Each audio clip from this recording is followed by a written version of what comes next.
The earth split beneath Lisbon, and Europe's soul cracked with it. A single morning, All Saints' Day, 1755, when the faithful knelt in prayer and the ground answered with fire. Stone cathedrals folded like paper. Altars crushed congregations. The ocean itself rose in black walls and swallowed the desperate as they fled.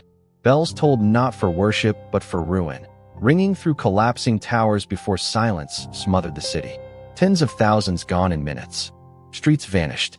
Palaces ripped open. The air itself a furnace, the sky blackened with burning scripture. Survivors clawed at the rubble, only to be dragged back into waves boiling with corpses and wreckage. And then, out of the smoke, questions no prayer could silence. If the holiest city of Iberia could be torn to pieces on its most sacred day, what law governed the world? What God would torch his own sanctuaries and spare the brothels? What order of nature could drown the empire's capital and shake cities a continent away? Europe trembled as much as Lisbon. Monarchs demanded answers. Philosophers sharpened their pens.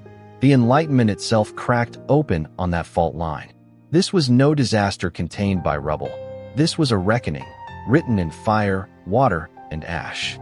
November 1st, 1755, Lisbon awoke to the sound of church bells calling the faithful to worship.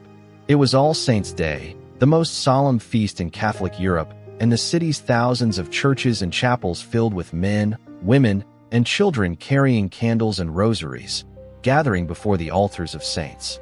Lisbon was a city of immense wealth and piety, a hub of empire where gold from Brazil, diamonds from Minas Gerais, sugar from the Atlantic colonies, and spices from Asia flowed into its port.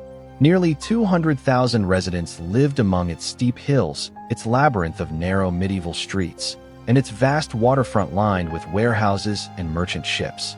Grand palaces stood beside monasteries, cloisters beside taverns, and towering cathedrals cast their shadows over a city that still believed its wealth was proof of divine favor. Just after 9:30 in the morning, the ground beneath that confidence gave way. The first tremor was a violent convulsion that cracked the city's foundations, shaking its houses, palaces, and churches until walls split and bells fell from towers.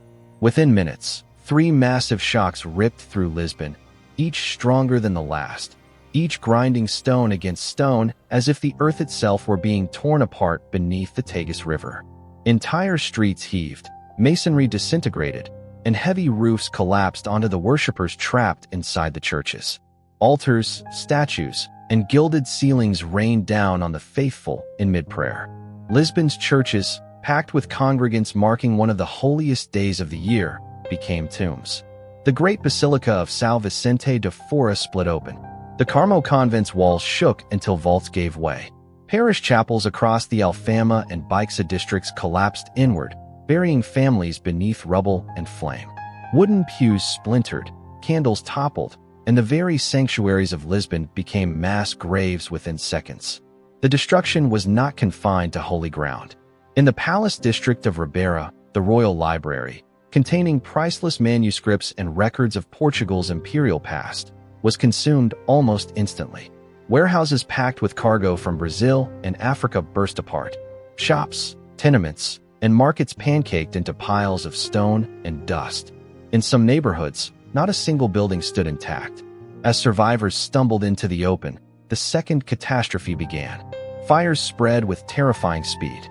Lisbon's houses, built closely together and often with wooden interiors, ignited as kitchens overturned and thousands of candles from church altars fell into piles of debris. Columns of smoke rose above the city as quarter after quarter went up in flames. The air grew thick with burning parchment, wood, and flesh, and whole families were trapped in collapsing alleyways as the firestorms advanced. For 6 days, these fires would consume much of what the quake had spared. In the first hours, however, many believed the river offered safety.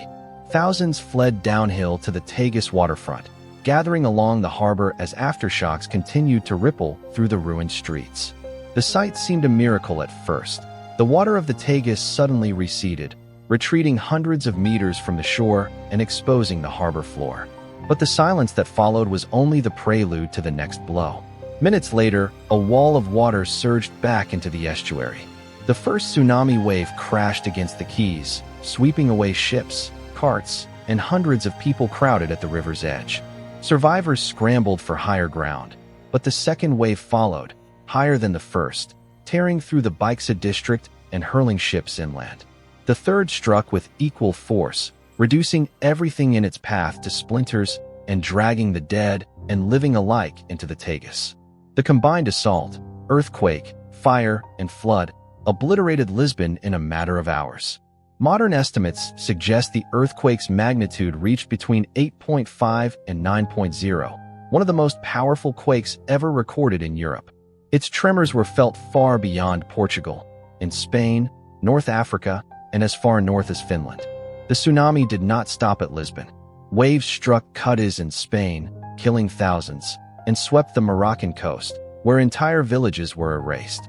Across the Atlantic, in the Caribbean, and even Brazil, the sea registered the distant shock. In Lisbon itself, the scale of death was staggering. Contemporary estimates ranged from 30,000 to more than 70,000 lives lost in the city and surrounding areas. In a population of roughly 200,000, this meant up to a third of Lisbon's inhabitants perished within a single day. The bodies of the drowned floated among shattered ships in the harbor. Entire families disappeared beneath collapsed parishes. Thousands more were left maimed, trapped, or homeless, wandering a city reduced to burning ruins. The destruction was not merely physical, but symbolic.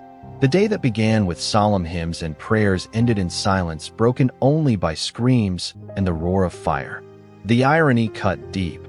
The catastrophe struck on the holiest day of the liturgical calendar, when Lisbon's churches were at their most crowded. Sanctuaries meant to offer protection became the very places of greatest slaughter. To survivors and to onlookers across Europe, it appeared as if divine wrath had fallen on a devout city at its moment of most fervent faith. By afternoon, Lisbon was unrecognizable. The medieval heart of the Baixa lay in smoking ruins. The Royal Ribeira Palace, once the administrative and ceremonial core of Portugal's empire, was consumed by flames. Priceless treasures, maps, charts, navigational instruments, paintings were destroyed. Quarters of the Alfama and Barro Alto were reduced to rubble, their narrow streets choked with debris and corpses. The elegant new aqueduct that had carried water to Lisbon survived, but most of the city's wells were blocked or poisoned. The air was filled with ash and the stench of death, and survivors feared both disease and starvation. Beyond Lisbon, the earthquake had immediate political and economic consequences.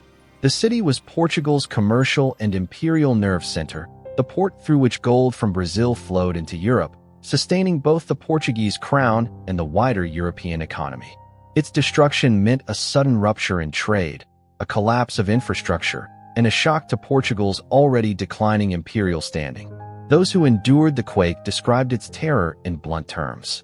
Witnesses wrote of the ground opening in fissures, of people swallowed into cracks, of the sound of walls crashing down like thunder that would not cease. Many who had fled the first shocks returned to the ruins of their homes only to be crushed by aftershocks or caught in flames. Few disasters in European history unfolded with such a rapid succession of calamities: earthquake, fire, and tsunami, each compounding the destruction of the last. The Lisbon earthquake of 1755 was more than an act of nature. It was an event that reshaped an empire, shattered the faith of many, and reverberated across Europe's capitals. But on that single morning, in the space of a few hours, it was first and foremost the annihilation of a living city, a thriving hub of empire brought to ruin under the weight of earth, fire, and sea.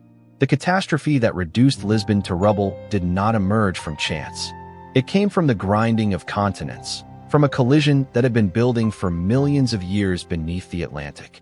Portugal lies on the western edge of Europe, a position shaped not by calm stability, but by restless forces hidden under the ocean floor. The country sits perilously close to the Azores-Gibraltar fault zone, a fracture line that marks the meeting point between two great tectonic plates, the African plate and the Eurasian plate. It is here, where slabs of the Earth's crust push, scrape, and buckle against each other, that the seeds of destruction had long been sown. On the morning of November 1st, 1755, those forces released with a violence rarely witnessed in recorded history. Modern analysis places the earthquake's magnitude between 8.5 and 9.0 on the Richter scale, an energy release so vast that it ranks among the strongest ever measured in Europe. To understand the scale, one must recognize what such numbers represent. Each increase on that scale multiplies the energy released by 10. A quake in the high eights is not simply strong. It is cataclysmic, capable of leveling cities, triggering tsunamis, and altering coastlines. Lisbon, built along the mouth of the Tagus River and tied to the sea that brought it wealth, was positioned at the very edge of this seismic battlefield. The quake struck offshore, south-southwest of Lisbon, near the underwater ridges and fracture zones that linked the mid-Atlantic ridge to the Mediterranean basin. The energy radiated outward through the seabed, sending shockwaves inland toward Portugal and outward across the Atlantic. Lisbon, perched on alluvial soils near the river's edge, suffered magnified shaking as the ground beneath it amplified the seismic waves. Solid stone cracked, timber snapped, and the very foundation of the capital wavered like a vessel caught in a storm. But the shaking was only one half of the disaster. When the seabed convulsed, vast volumes of water were displaced, setting in motion a tsunami of staggering power. The Tagus estuary, funnel-shaped and directly facing the quake's epicenter, became a channel of destruction. Waves crashed into Lisbon minutes after the first tremors, surging past the harbor walls and sweeping away everything in their path. The water did not stop at the city's edge. The Atlantic carried the waves far beyond Portugal's shores, turning the earthquake into a transcontinental event. On the southern coast of Spain, Cadiz was struck hard. The tsunami overwhelmed its defenses, flooding streets and killing thousands. Across the Strait of Gibraltar, Morocco's Atlantic coast was devastated. The town of Agadir was virtually destroyed, with casualties numbering in the thousands. Further north, the waves traveled up the Iberian Peninsula and beyond, reaching Cornwall in England, where astonished locals reported sudden surges along the coast. The tsunami even echoed across the ocean, recorded in the Caribbean islands and in Brazil, tying the disaster in Lisbon to the wider Atlantic world it had once dominated through trade and empire. The geography of Lisbon amplified its vulnerability. The Baixa district, the heart of the city, was built on soft river sediments, a factor that intensified the shaking.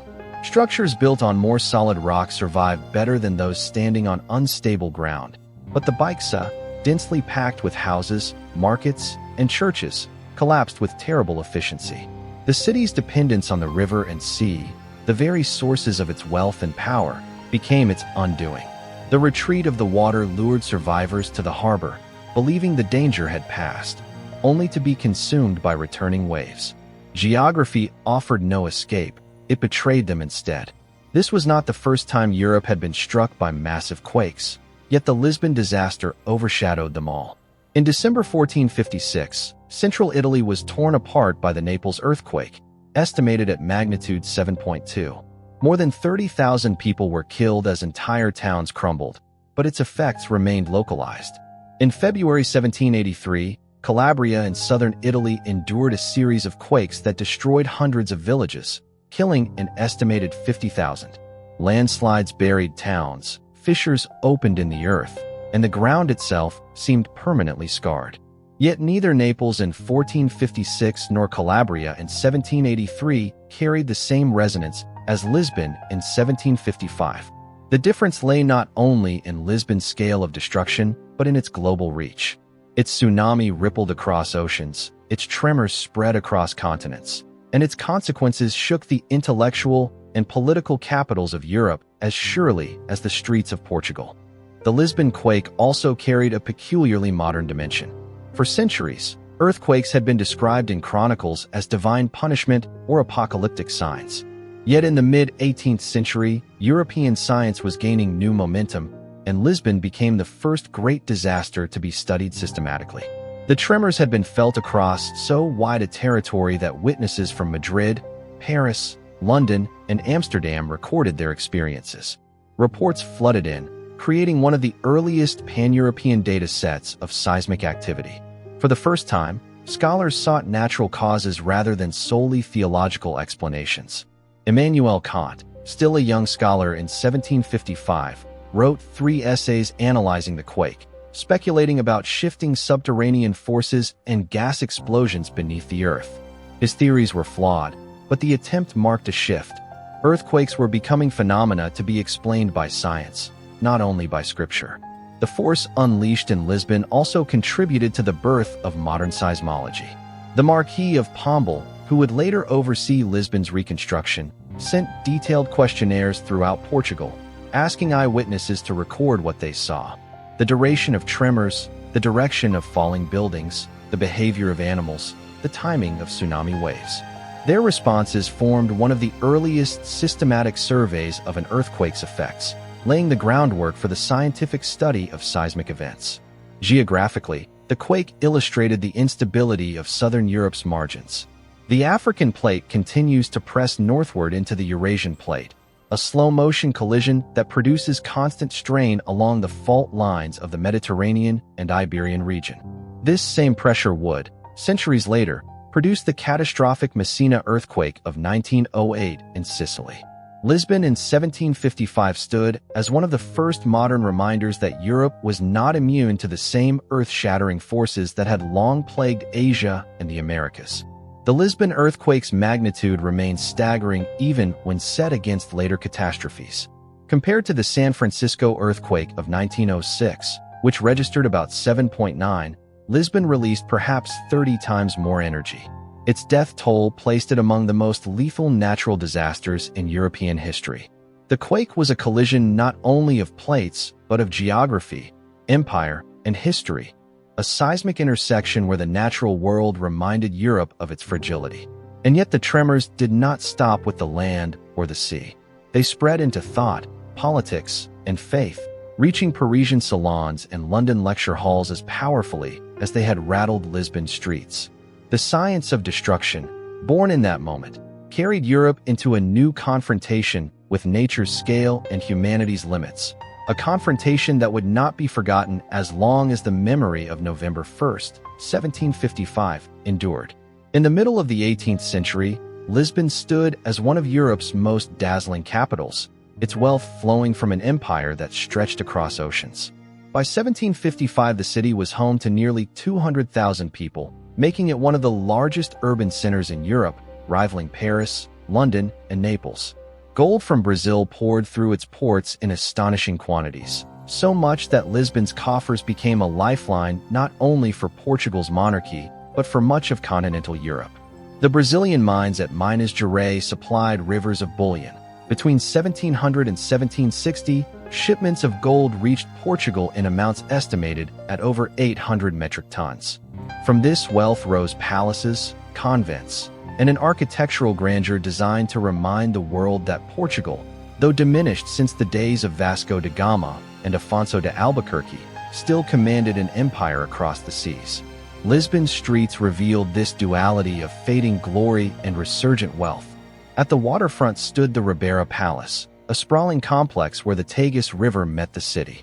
It was not only the residence of King Joseph I, but the heart of royal administration, housing the Casa de India, which oversaw imperial trade, and the royal archives that recorded centuries of conquests, treaties, and possessions.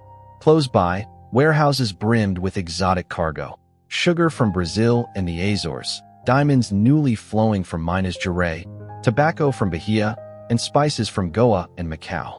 Lisbon's customs houses processed goods that connected Europe with Africa, Asia, and the Americas. The city was also a tapestry of devotion. Nowhere else in Catholic Europe did the power of the Church loom more visibly over daily life. Dozens of monasteries dominated Lisbon's skyline, with the immense monastery of São Vicente de Fora guarding the hills east of the Alfama. The Jesuits maintained influential colleges, educating the sons of nobles and colonial administrators. Churches anchored nearly every parish, from the ornate Church of São Roque, where the Society of Jesus displayed wealth lavished on its chapels, to the ancient Sé Cathedral, whose Romanesque stones reminded residents of Lisbon's centuries-old role as a bastion of Christianity since the Reconquista. Religious festivals filled the calendar, binding the city's rhythm to Catholic ritual. On feast days, processions wound through the narrow streets, banners unfurled, choirs echoing against limestone facades. The streets themselves reflected centuries of growth without order. The Alfama, one of the oldest districts, was a maze of steep alleys descending to the river, filled with sailors, merchants, and the poor who crowded into cramped dwellings. Higher up, the Bairro Alto hosted taverns, shops, and the houses of artisans. The Baixa, Lisbon's commercial center, held merchants' stalls, markets, and inns that served the endless flow of travelers and seafarers. But just as often as the city bustled, it revealed its medieval core: wooden balconies, twisting streets too narrow for carts, and buildings pressed together so tightly that fire could leap from roof to roof. Grand churches stood beside fragile tenements, aristocratic palaces beside workshops. It was this dense, irregular fabric that would later magnify the disaster awaiting it. Yet in 1755, Lisbon remained a symbol of empire. Though Portugal's political power had waned since the height of its overseas expansion in the 16th century, its colonial possessions still yielded immense returns. Brazil was the jewel of the empire, not only for its gold, but for its agricultural wealth. From the sugar plantations came one of the world's most lucrative commodities, fueling the fortunes of Lisbon's merchants. The city's role in the Atlantic slave trade, transporting enslaved Africans to Brazil and other colonies, further enriched its economy, while trade with Angola, Mozambique, and Cape Verde ensured Portugal's continued presence along the African coasts. In Asia, holdings such as Goa, Macau, and Timor provided a trickle of spice and luxury goods that gave Lisbon a lingering tie to the old routes of the Indian Ocean. Culturally, Lisbon in the mid-18th century presented itself as a Catholic stronghold and a center of artistic refinement. The city's theaters staged operas and plays modeled on Italian and French traditions. Baroque architecture flourished, its ornate facades and gilded altars reflecting both the prosperity of the elite and the Catholic Church's power. Painters such as Vieira Lusitano and tile artisans produced works that decorated palaces and churches, with azulejo panels telling biblical stories across the walls of cloisters and noble residences. Lisbon's streets carried not only the hum of trade, but also the spectacle of religious and royal ceremony, with processions, coronations, and public displays marking the life of the monarchy. Despite its grandeur, Lisbon in 1755 bore the marks of decline. Portugal's empire was no longer unrivaled. The Dutch and the English had seized much of the spice trade, and the Portuguese presence in Asia had shrunk to a shadow of its former power. Yet Lisbon's wealth from Brazil insulated it from the worst of this decline. Gold and diamonds gave the city an artificial splendor, allowing its aristocracy and monarchy to maintain a veneer of prosperity even as Portugal's geopolitical influence weakened. This wealth also tied Lisbon's fate to the fragility of its colonies. Without Brazil, its grandeur could not stand. The city's place within Catholic Europe further magnified its significance.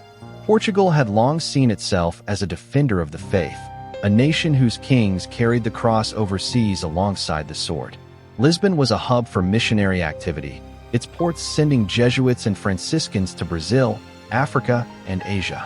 Its religious institutions shaped the ideological foundations of empire, binding conquest and conversion together. In Rome, Lisbon was regarded as one of Catholicism's most faithful capitals, a city where church attendance was high and feast days drew entire populations into the streets. When All Saints' Day arrived each November, every church was filled beyond capacity, with candles burning before relics and saints carried through the avenues. The city's geography anchored its fate as much as its wealth. Rising along 7 hills beside the Tagus, Lisbon overlooked one of the finest natural harbors in Europe.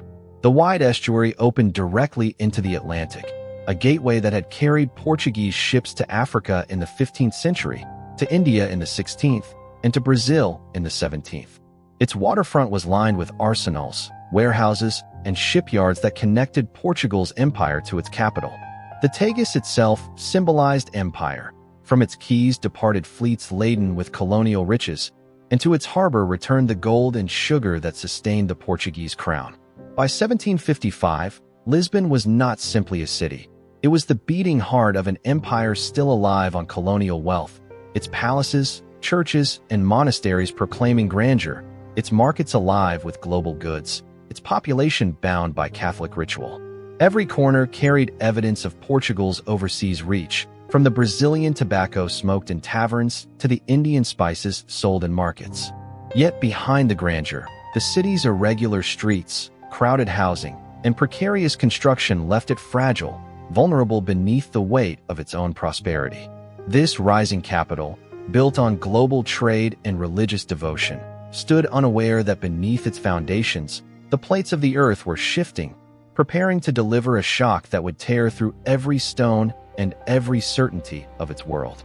At 9:40 in the morning on November 1st, 1755, Lisbon's rhythm was shattered. The first tremor roared beneath the Tagus Valley, a shock that sent walls swaying and bells clanging against their towers. Then came a second, stronger convulsion, and with it the city's great monuments began to give way.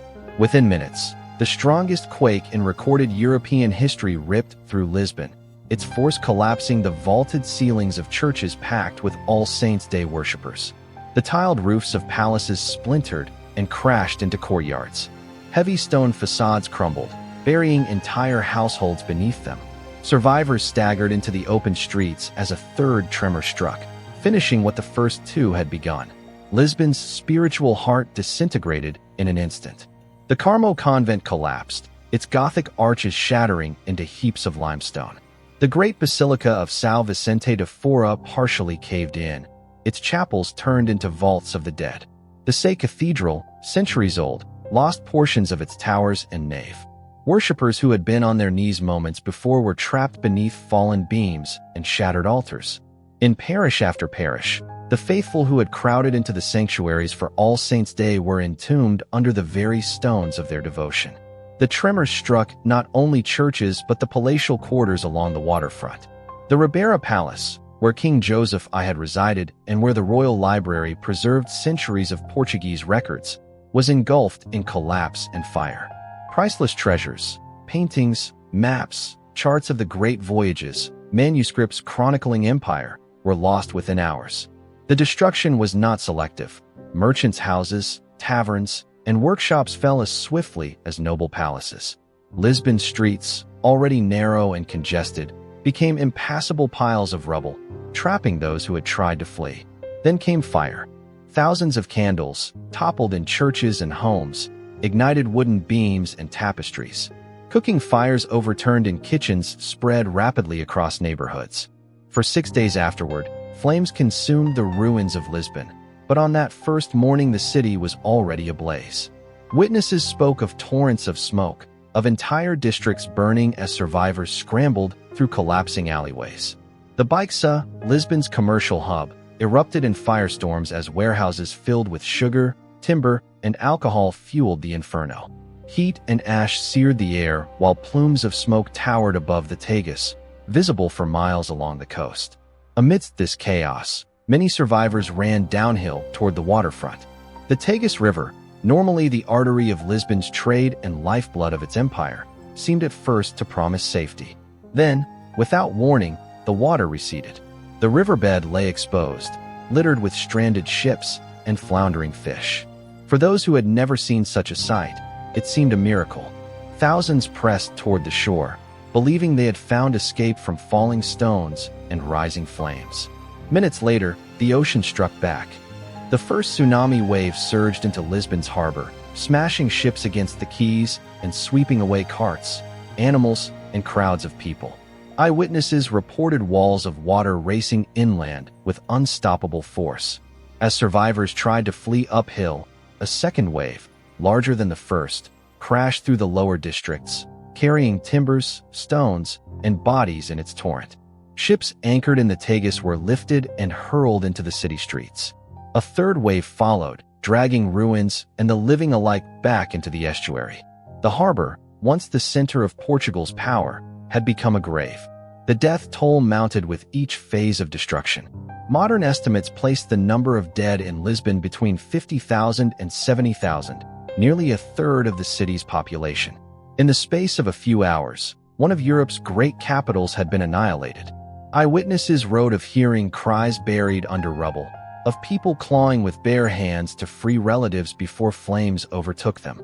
Others described scenes of desperate flight, crowds pressed together in suffocating panic, unable to decide whether to run from the fire, the falling walls, or the rising waters.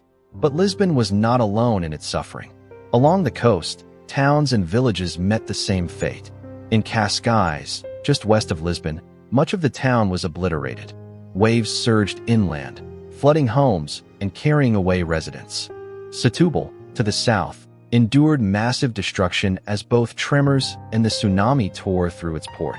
The Algarve coast suffered heavily. The sea surged across its towns, particularly in Lagos and Faro, where thousands were killed. Inland, shocks reduced villages to rubble. The devastation reached far beyond Lisbon's boundaries, leaving Portugal's southern half scarred. Across the Atlantic, the tsunami's force was felt even farther. Cadiz, in southern Spain, was inundated. Seawalls meant to defend the port proved useless as waves surged over them, killing thousands. Along Morocco's coast, the toll was staggering. In Agadir and Safi, entire communities were washed away. The sea's power extended north to England, where in Cornwall unusual flooding startled coastal residents, and westward across the Atlantic, where even the Caribbean recorded disturbances. What made Lisbon's catastrophe singular was not only the magnitude of destruction, but its sequence. First the tremors, collapsing homes, churches, and palaces. Then the fires, spreading unchecked across the city's ruins. Finally, the waves, drowning thousands who had fled to the harbor in search of salvation. No disaster in Europe's modern memory struck with such layered ferocity. Accounts from survivors provide some of the most harrowing details. British envoy Edward Hay described watching the ground roll like waves of the sea and hearing the cries of the trapped echo through Lisbon streets. Others recorded the silence that followed the final wave, broken only by the crackle of fire and the collapse of burning timbers. In these testimonies, the terror of that day survives with a clarity more piercing than statistics. They speak of children carried from the arms of their parents by the flood, of crowds suffocated by smoke, of prayers cut short by ceilings collapsing overhead. By nightfall, the city that had once stood as the imperial capital of Portugal was a wasteland of flame and ruin. Palaces lay in smoldering heaps, monasteries had vanished beneath rubble, and tens of thousands of corpses littered the streets and floated in the river. Survivors camped in open squares or fled to the hills, unable to comprehend the scale of destruction.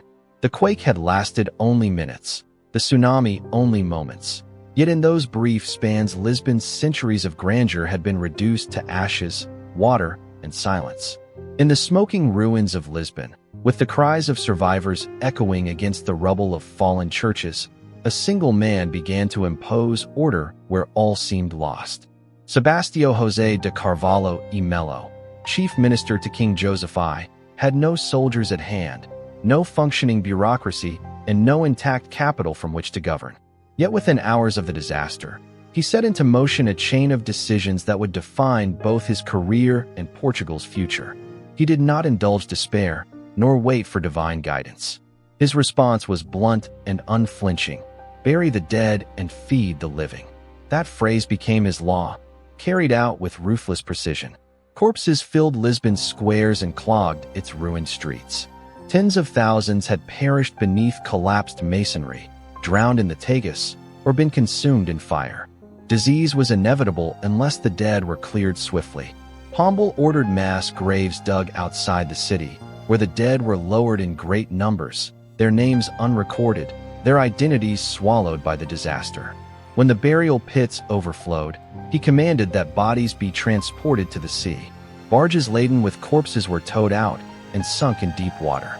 For survivors who demanded the dignity of individual funerals, Pombal offered no hesitation. Public health outweighed mourning. His orders, harsh as they seemed, spared Lisbon from the plague that threatened to follow catastrophe. At the same time, food was secured for the living. Supply lines had to be re-established in a city where warehouses had burned, markets had collapsed, and thousands wandered homeless. Pombal requisitioned grain and wine from surrounding provinces, demanding immediate deliveries to the capital. Soldiers and officials were dispatched to guard shipments from looters. Distribution points were set up, where bread and rations were handed out under supervision. Lisbon's survival depended on these measures, and they were executed with a speed rare in 18th century governance. Order was restored not by pleas, but by force. Panic and chaos had turned survivors into scavengers. Looting spread through the ruined streets as desperate hands broke into warehouses, homes, and churches. Pombal responded with uncompromising severity. He ordered the army into the capital, where looters were arrested and in many cases executed. Gallows rose among the ruins, visible reminders that disorder would not be tolerated. To modern eyes, these punishments were brutal. To Pombal, they were essential. A city in ashes could not afford lawlessness. His enforcement stabilized Lisbon, allowing relief efforts to proceed without collapse into anarchy. King Joseph I, shaken and fearful, had withdrawn to a tent encampment in the hills of Judah, unwilling to re-enter his shattered capital. From this camp he entrusted full authority to Carvalho e Melo, who, by royal decree, acted with near absolute power. It was in this crucible of devastation that the minister forged his reputation as the Iron Hand of Portugal. Decisions that might have taken months of council deliberation were issued in hours, with the authority of both king and catastrophe behind them. Amid the immediate struggle for survival, Pombal's vision extended to the future. Even as fires still smoldered in the ruins, he summoned engineers, military officers, and architects to plan a new Lisbon. The task was not to restore what had been lost, but to construct something stronger, rational, and modern. The medieval city of tangled streets and flammable wooden houses would not be resurrected. Instead, a capital would rise that embodied Enlightenment principles: broad, straight avenues laid out in a grid, open squares that allowed movement of people and troops, and standardized building designs that resisted collapse. The so-called Pombaline style emerged from these plans, a form of early earthquake-resistant architecture unprecedented in Europe. Wooden lattices were embedded within masonry walls, distributing seismic shocks. Models were reportedly tested by troops marching in unison to simulate tremors. Buildings were capped with uniform facades, elegant but functional, preventing the vertical collapses that had buried thousands.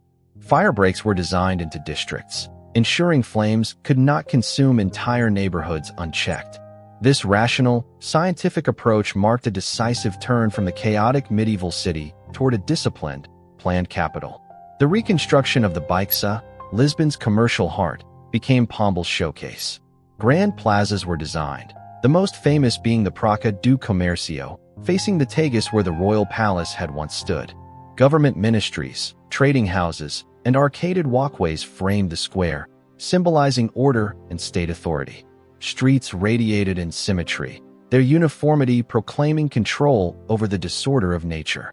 In the very space where the tsunami had swallowed thousands, Pombal stamped permanence and discipline. Yet his methods extended beyond architecture. Pombal imposed strict controls over rebuilding, forbidding citizens from reconstructing homes outside the official plan. Property lines were redrawn, owners compensated or relocated, but none permitted to resist the larger vision. To critics, his measures trampled on rights and traditions. To him, they were indispensable. Without centralized power, the new Lisbon would collapse back into the chaos of the old. His actions were not confined to stone and mortar. The disaster had shaken the spiritual foundations of Europe. Many clerics declared the earthquake divine punishment for sin, citing the destruction of churches as evidence of God's wrath. Pombal, however, rejected this interpretation. He insisted on a natural explanation, seeking reports from across Portugal to measure the quake's intensity, its aftershocks, and its geographic range.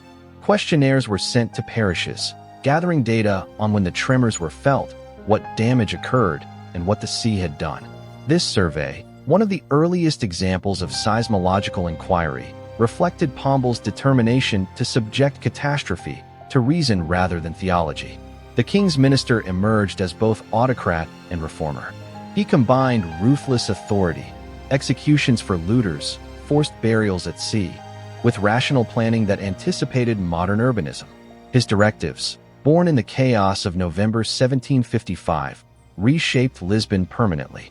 While other capitals might have responded with ritual, penance, or inertia, Lisbon under Pombal responded with organization, science, and command.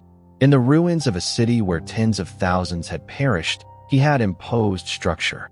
His phrase, "Bury the dead and feed the living," was more than a directive for those days after the disaster. It became the principle by which he ruled, a relentless focus on survival, order, and rebuilding, no matter the cost. Through fire, quake, and flood, Lisbon had been broken. Through Pombal's will, it began to rise again. On the morning of November 1st, 1755, when Lisbon shook and its churches fell, faith itself cracked alongside the stones. It was All Saints' Day, one of the most sacred dates in the Catholic calendar.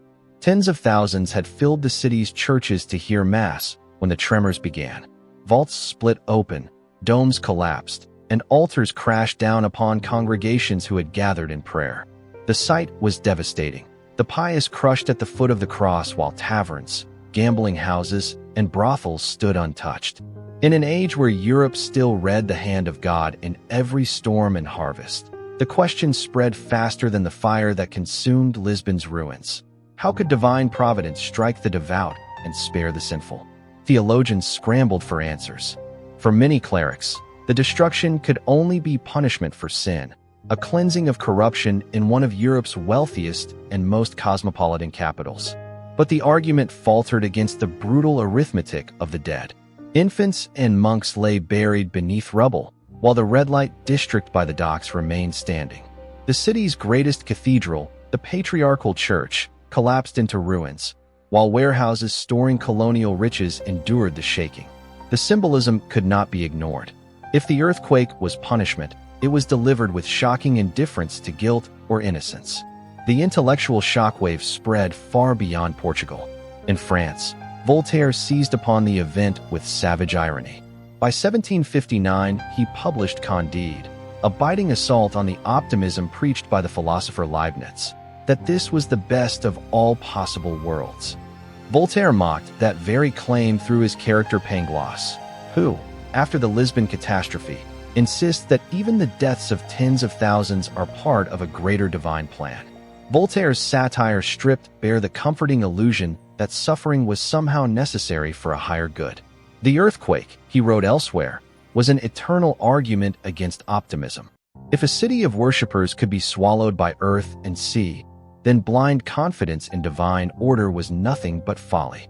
Jean-Jacques Rousseau answered Voltaire with a letter that revealed the fissures in Enlightenment thought. Rousseau did not deny the horror, but argued that human choices had worsened it. Why had so many died? Because they crowded into a dense city of stone houses. If they had lived in modest huts spread across the countryside, the toll would have been smaller. To Rousseau, Lisbon's tragedy lay not only in nature's violence, but in society's construction. The disaster thus opened a debate that cut through Enlightenment philosophy. Was human suffering inevitable, or did flawed social organization magnify it? Across Europe, thinkers shifted the focus from providence to natural causes. Immanuel Kant, then a young scholar in Königsberg, wrote a series of essays on the Lisbon earthquake in 1756. He had never witnessed an earthquake himself, yet he sought a rational explanation. He rejected the idea that such events were purely divine punishment and instead examined subterranean forces. Kant suggested that cavities filled with gas beneath the earth, when ignited or shifted, could produce violent tremors. Though crude by modern standards, his reasoning marked a decisive break from theology. He treated the earthquake not as a sermon from God, but as a natural phenomenon that could, with careful study, be understood. This intellectual pivot was profound. For centuries, natural disasters had been interpreted almost exclusively through religion.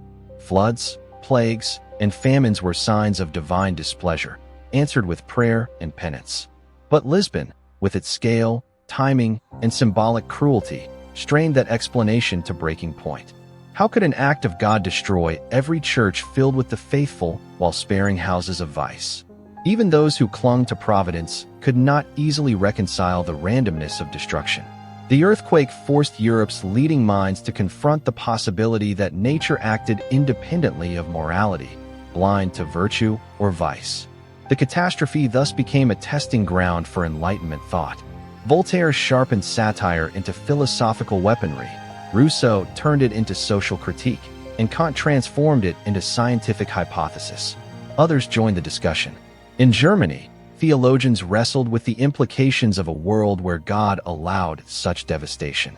In Britain, newspapers reported the quake with fascination, their readers debating whether divine justice or natural law had been at work. Across the continent, Lisbon was no longer just a city. It was a question that demanded an answer. Meanwhile, within Portugal, the faithful struggled to make sense of their losses. Sermons denounced the sins of luxury, excess, and colonial wealth. The Inquisition, still active, framed the disaster as God's chastisement, insisting that moral decay had invited divine fury.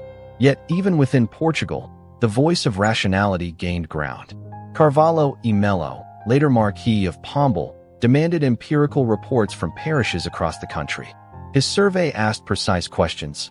What time were the tremors felt? How long did they last? What direction did they come from? What damage followed? It was an extraordinary step, the first government-sponsored attempt in European history to collect systematic data on an earthquake. By treating the disaster as something measurable, Pombal and his circle quietly undermined purely theological interpretations. The Lisbon earthquake thus bled into the very heart of Enlightenment transformation. It was not only a physical disaster, but an intellectual rupture. Religious certainties collapsed alongside stone vaults. Philosophers wielded the catastrophe as evidence in their battles over optimism, providence, science, and social order. Every pamphlet, every letter, every treatise echoed with Lisbon's destruction. In the salons of Paris, the lecture halls of Königsberg, and the cafes of Geneva, the question of Lisbon became shorthand for the fragility of human existence and the uncertainty of the world's moral architecture. The ground had shifted not only beneath Lisbon's streets, but beneath Europe's confidence in divine explanation. Where priests saw punishment, philosophers saw absurdity, and scientists saw natural law. The rubble of Lisbon became an arena where theology, satire, and reason collided, each struggling to impose meaning on catastrophe. Through it, Europe's Enlightenment found both its sharpest critics of faith and its boldest advocates of science. Lisbon's destruction had shaken not only the walls of a city, but the foundations of belief across an entire continent. When the ground split beneath Lisbon on November 1st, 1755, the catastrophe did not remain Portuguese. Within hours, the tremors had been felt across the Iberian Peninsula, shattering windows in Madrid and rattling chandeliers in Andalusian palaces. Sailors returning to Cadiz reported strange waves crashing against the docks, and shock spread as far as the Canary Islands. The shaking itself carried news before a single letter could leave Lisbon. But when the first accounts of the city's destruction reached Europe's capitals, the event ceased to be local. It became a continental trauma, a disaster that tied together London, Paris, Madrid, and Rome with the fate of a ruined city at the edge of the Atlantic. Letters moved with a terrible urgency. Survivors who escaped Lisbon on horseback or by sea carried reports of a city reduced to ash and rubble. By mid-November, word reached Spain and France. By December, detailed descriptions circulated in Britain, the Netherlands, and the German states. Newspapers reprinted eyewitness testimony, and Europe's reading public consumed every line with a mixture of horror and fascination. Accounts described churches collapsing on worshippers, firestorms raging for days, and the sea rising to swallow thousands who had fled to the harbor for safety. The numbers, 30,000, 40,000, some even said 70,000 dead, staggered readers who had never heard of a disaster of such scale within Christendom. The calamity quickly transcended borders, provoking gestures of sympathy and acts of material aid. King George II of Britain ordered relief ships loaded with food, clothing, and building materials to sail for Portugal. In London, subscriptions were raised to send further assistance, marking one of the earliest instances of international humanitarian aid. Spain, despite its long rivalry with Portugal, extended offers of support to its neighbor. Across the Catholic world, prayers were said for the souls lost, though the event also forced clergy into uneasy sermons attempting to explain divine providence in the face of such suffering. The devastation fascinated Europe's scientific circles just as much as its monarchs and clergy. Lisbon became the first natural disaster to be systematically studied on a continental scale. Sebastião José de Carvalho e Melo, The future Marquis of Pombal and Portugal's effective ruler in the aftermath refused to rely on religious explanations. He ordered parish priests throughout the kingdom to answer a detailed survey. The questions were precise. At what time did the tremors begin? From which direction did they come? How many shocks were felt? And how long did they last? Was the sea observed to rise or fall? Were there unusual signs among animals? From hundreds of towns and villages came the replies, creating one of the earliest databases of seismic activity in European history. This information, copied and circulated beyond Portugal, captured the attention of natural philosophers in Germany, Britain, and France who sought to understand the mechanisms behind earthquakes. In Königsberg, Immanuel Kant, still at the beginning of his career, wrote 3 essays in 1756 analyzing the reports. Without ever leaving Prussia, he used the data to hypothesize that subterranean caverns and gases might be responsible for seismic shocks. Though his explanations lacked the accuracy of modern geology, the method was groundbreaking. Kant treated Lisbon not as an act of God, but as a natural event subject to investigation. Across Europe, the Lisbon earthquake thus became a touchstone for the Enlightenment's shift toward empirical study of the natural world. The disaster also carried psychological weight far beyond Portugal's borders. In Madrid, where the tremors had been strongly felt, fear rippled through the court. If Lisbon could fall in minutes, what protection did Spain's great cities have? In Paris, reports of the earth shaking and of waves striking the French Atlantic coast unnerved the public, while in London, where newspapers carried lurid details of corpses stacked in ruins and the sea swallowing ships whole, anxiety spread about the vulnerability of a city built beside the Thames. Lisbon's ruin became Europe's warning. No capital, however splendid, stood beyond nature's reach. The circulation of news was relentless. The Gazette de France, the London Gazette, and countless regional papers printed and reprinted survivor letters. Voltaire, always alert to the pulse of public discourse, seized these reports for his writings, feeding his polemic against Leibnizian optimism. In coffee houses and salons, Lisbon was discussed alongside wars and treaties, its destruction treated not as distant misfortune, but as part of Europe's shared fate.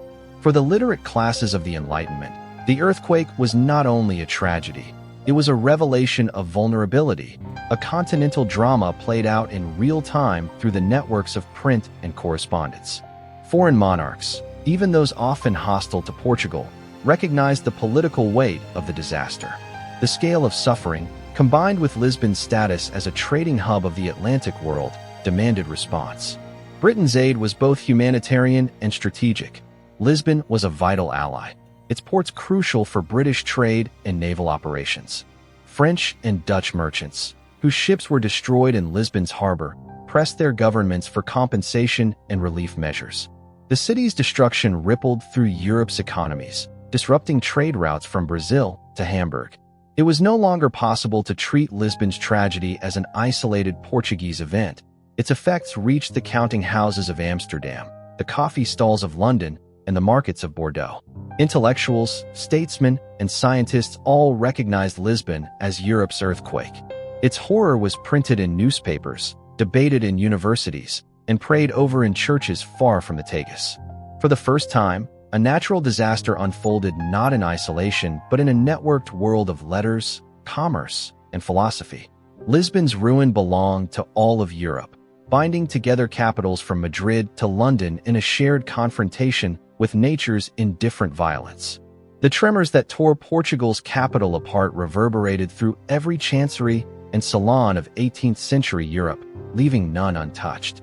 From the ashes of Lisbon rose a city unlike any Europe had ever seen. The destruction of November 1st, 1755 had erased streets, palaces, and cathedrals, but in its place Sebastio José de Carvalho y Melo, better known as the Marquis of Pombal, set out to impose order where chaos had reigned. He ordered the Baixa, the downtown heart of Lisbon, to be rebuilt not haphazardly, not in the tangled medieval style that had left thousands trapped in the quake, but with straight avenues, broad squares, and uniform facades. The Baixa Pombalina became one of Europe's first truly modern planned urban centers, a city born of disaster but built with precision, geometry, and reason. This reconstruction was not cosmetic. Pomble's plans went beyond aesthetics. They were an assertion of control, proof that human rationality could impose structure on catastrophe. Engineers devised the Gaiola system, an internal wooden lattice that allowed buildings to flex during tremors rather than collapse. It was, in effect, one of the earliest forms of earthquake-resistant architecture. Streets were widened, aligned on grids that maximized airflow and reduced the spread of fire, while the Praça do Comércio, facing the Tagus, was designed as both a commercial hub and a symbol of rebirth. By the early 1760s, visitors walking through Lisbon no longer encountered a city of ruins, but one of symmetry and resilience, an architectural testament to Enlightenment ideals translated into stone. Yet the rebuilt city was only part of the legacy. The earthquake gave Pombal the power to reshape Portugal itself. Before the disaster, Portuguese politics was fractured between aristocratic factions and clerical influence, with the monarchy often weak in the face of noble power. But in the wake of the catastrophe, Pombal seized extraordinary authority, suppressing noble opposition and curtailing the political role of the church. He expelled the Jesuits in 1759, accusing them of fostering dissent, and stripped the aristocracy of many privileges. Under his direction, the monarchy became stronger, more centralized, and increasingly aligned with Enlightenment-inspired reform. Administration was modernized with new ministries, census systems, and trade regulations designed to tighten royal control over both domestic affairs and colonial possessions. The disaster thus accelerated an ongoing process of state centralization, turning Portugal into a laboratory for enlightened absolutism. The quake had not only destroyed Lisbon, it had destroyed the balance of power, leaving Pombal with the authority to reconstruct the kingdom in the image of efficiency and order. But Lisbon's legacy was not confined to politics or architecture. It reshaped science itself. The questionnaires Pombal sent across Portugal, asking priests and local officials to record the timing, strength, and effects of the tremors, produced a body of data unprecedented in European history. Instead of relying on speculation or scripture, this was systematic observation, a forerunner to modern seismology. Reports came back describing fissures in the earth, strange behavior of animals, and tidal surges that swallowed ships far upriver. Collating these accounts, natural philosophers in Germany, Britain, and France began debating the causes of earthquakes in new ways. Immanuel Kant, in his writings of 1756, argued that subterranean processes rather than divine wrath must be responsible. Though his theories were flawed, the method was revolutionary. Lisbon became a case study for natural philosophy, shifting inquiry away from theology and toward natural science.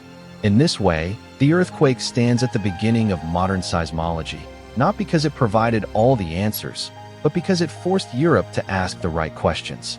The philosophical shock was no less powerful. Voltaire's Candide, published in 1759, took direct aim at the optimism of Leibniz, the notion that this was the best of all possible worlds. He mocked the idea that Lisbon's suffering could be reconciled with divine benevolence, forcing his readers to confront the brutality of nature stripped of metaphysical comfort. Jean-Jacques Rousseau responded with his own critique, arguing that human society and the concentration of populations in cities amplified the scale of such disasters, a subtle shift towards social analysis rather than theological interpretation.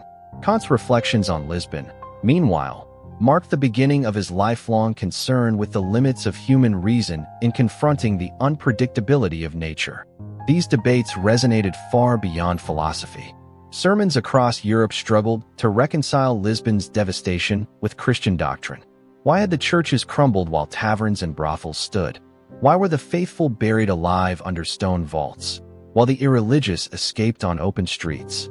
Traditional explanations of divine punishment seemed hollow, and the earthquake became a symbol of theological crisis. Lisbon thus did not only collapse buildings, it shook the intellectual foundations of Europe, undermining confidence in providential order and accelerating the secular spirit of the Enlightenment. The rebuilt Baixa, the strengthened monarchy, the first stirrings of seismology, and the intellectual firestorm in Europe's salons were all intertwined. The earthquake had torn open the ground, but But in its aftermath, it forced Portugal and Europe to confront questions of power, science, and faith with unprecedented urgency. In the stones of Lisbon's new streets lay the imprint of Enlightenment rationality. In the writings of philosophers lay the rejection of easy answers, and in the structures of government lay the hardened authority of the modern state. The tremors of 1755 had not ended with the aftershocks. They continued in thought, in law, in architecture, and in philosophy, reshaping Europe long after the city itself had been rebuilt.